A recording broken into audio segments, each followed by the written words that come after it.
Fabrice Divisio, avocat spécialiste des médecins libéraux. Bonjour Fabrice Divisio, merci d'être avec nous sur RT France. Votre cabinet d'avocats a donc annoncé avoir saisi la Cour de justice de la République. Vous attaquez Agnès Buzyn et Édouard Philippe au nom d'un collectif professionnel de santé. Qu'est-ce que vous attendez exactement de la justice ? On attend deux choses de la justice. La première, c'est d'abord que la vérité soit faite. C'est-à-dire que Mme Buzyn nous a expliqué qu'elle savait, elle a eu ce besoin impérieux de se confesser, en disant « je savais tout ». Tout le monde savait tout. Tout le monde savait le tsunami, vous vous souvenez du terme, hein, qui allait se déferler sur la France. Je l'ai su très tôt, j'ai averti tout le monde, mais rien n'a été fait. Bon, et bien ça s'appelle une négligence coupable. C'est la loi pénale. Une abstention volontaire constitue une mise en danger de la vie d'autrui. C'est une abstention volontaire. C'est vraiment le cœur même du droit pénal.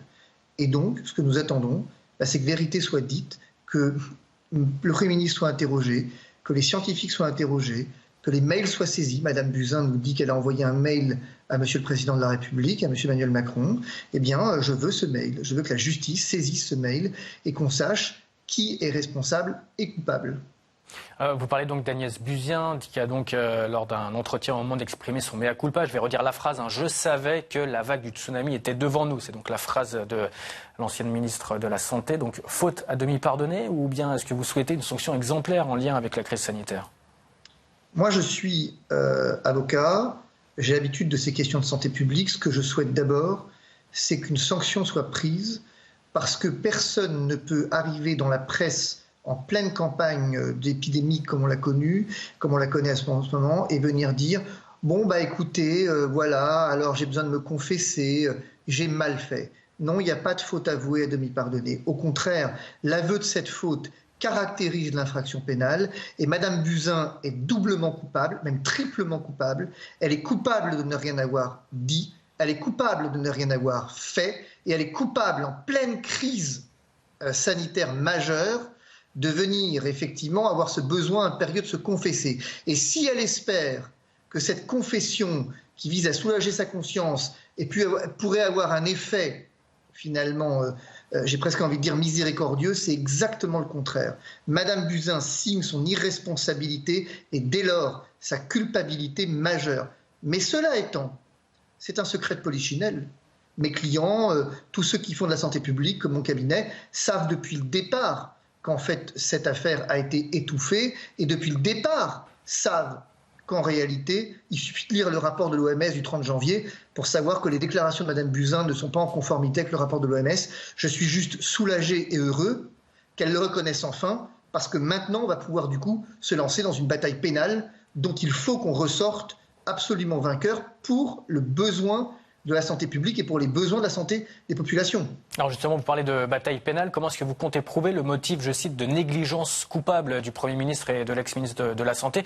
Le gouvernement dit s'appuyer sur les avis des meilleurs scientifiques et des meilleurs experts pour prendre ces décisions, non ? Alors, je vais vous répondre deux choses. D'abord, je n'ai rien à prouver du tout pour la raison suivante. C'est que la preuve, elle est toute faite à partir du moment où Mme Buzyn déclare qu'elle a alerté le président de la République par mail. Elle a alerté, par mail, elle dit, donc elle dit qu'elle a envoyé un message. Le contenu de ce message m'apparaît tout à fait fondamental. Ça, c'est le premier point. Le deuxième point, c'est que Mme Buzyn dit « j'ai averti le Premier ministre ». Très bien. Eh ben, c'est intéressant de savoir ce qu'elle a dit au Premier ministre. Il faut qu'elle soit auditionnée et que le Premier ministre également. Enfin, dernier point, le gouvernement dit « on s'est appuyé sur les meilleurs experts scientifiques ». Alors très bien. Moi, ce qui m'intéresse, c'est d'aller voir ce qu'ont dit exactement ces experts scientifiques, parce que moi j'ai la preuve que le gouvernement ment par rapport à ces experts scientifiques. Il l'a fait récemment à propos des municipales, il a menti sur ce qu'ont dit les scientifiques, ça c'est le troisième point. Et enfin, j'ai envie de vous dire, allez lire, il faut que Mme Buzyn, M. Philippe, aille lire le rapport de l'OMS du 30 janvier. Le 30 janvier, l'OMS déclare une urgence sanitaire internationale, c'est la 6e fois depuis 1964, dit qu'il y a 10 000 cas dans le monde, sachant qu'il y en a forcément plus, puisque la Chine a un petit peu attendu pour donner ses chiffres. Donc, il déclare, même pas au bout d'un mois, l'urgence sanitaire internationale, disant que le virus circule. Et Mme Buzyn nous dit le contraire. Il ne faut pas avoir fait 15 ans d'études pour voir que l'avis qui prime, c'est celui de l'OMS.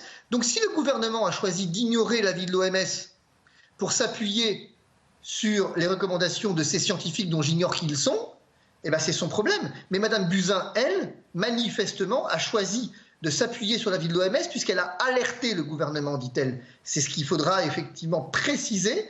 Qu'a-t-elle dit? Qu'a-t-elle écrit? Et pourquoi est-ce que personne ne s'est, pourquoi personne ne s'est fié aux recommandations de l'OMS? Aujourd'hui, on sait qu'il y a un conseil de défense lié à cette crise sanitaire. À quoi est-ce que vous vous attendez? Est-ce que les mesures que le collectif C19 que vous défendez vont être prises selon vous? Mais on ne s'attend absolument plus à rien, sinon au pire. Vous avez affaire à un gouvernement de menteurs. Qu'est-ce que vous voulez faire? Enfin, pardonnez-moi, mais à un moment donné, il faut être honnête. Ces gens vous mentent depuis le début et ils vous mentent sur les chiffres. J'ai entendu le directeur général de la Santé tout à l'heure vous dire voilà les chiffres. Mais ils riment à quoi ces chiffres? On ne teste plus les gens. Ça fait 1 mois qu'on ne les teste plus. On n'a plus les moyens de les tester.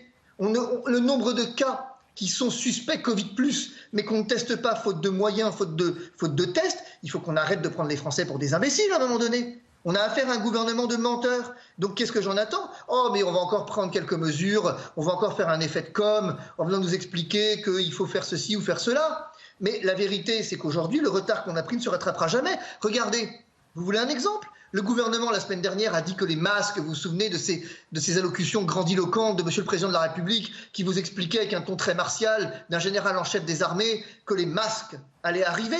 Les masques, c'est quand même le nerf de la guerre pour protéger des professionnels de santé. Ils sont arrivés, ces masques? Ils sont où, ces masques? Où est-ce qu'ils sont, ces masques, aujourd'hui, concrètement? Moi, j'ai des médecins qui sont contaminés tous les jours. Alors oui, on a fait l'aumône en envoyant quelques masques. On a en gros 18 par semaine, par médecin. Ce qui représente, on peut tenir 3 jours avec ça. On change de masque toutes les 3 heures. Et le directeur général de la Santé a fait l'aumône en appelant les particuliers à donner leur masque aux professionnels de santé. Voilà où est-ce qu'on en est. On en est au fait que ce gouvernement a choisi de mettre en danger la vie de ses soignants et la vie des populations, choisi, eh bien, pardonnez-moi de l'expression, de caviarder les chiffres en venant occulter le fait que plus personne quasiment n'est dépisté, sauf si vous avez l'article de la mort où vous êtes député. Donc, ce qu'on attend de ce gouvernement, c'est plus rien aujourd'hui.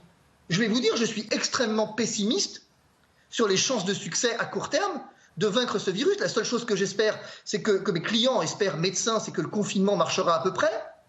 Parce que bon, je veux bien un confinement total, tel que le réclame le syndicat des internes, excusez-moi, mais bon, je ne savais pas qu'on s'est transformé en Chine, et mis à part si vous mettez un gendarme devant chaque porte, ça ne marchera pas, c'est impossible, et le Conseil d'État ne peut pas valider ça, ne serait-ce que parce que la requête est irrecevable. Mais, merci. Voilà. Merci Fabrice Dividio d'avoir répondu à nos questions. Je rappelle que vous êtes donc avocat spécialiste des médecins libéraux.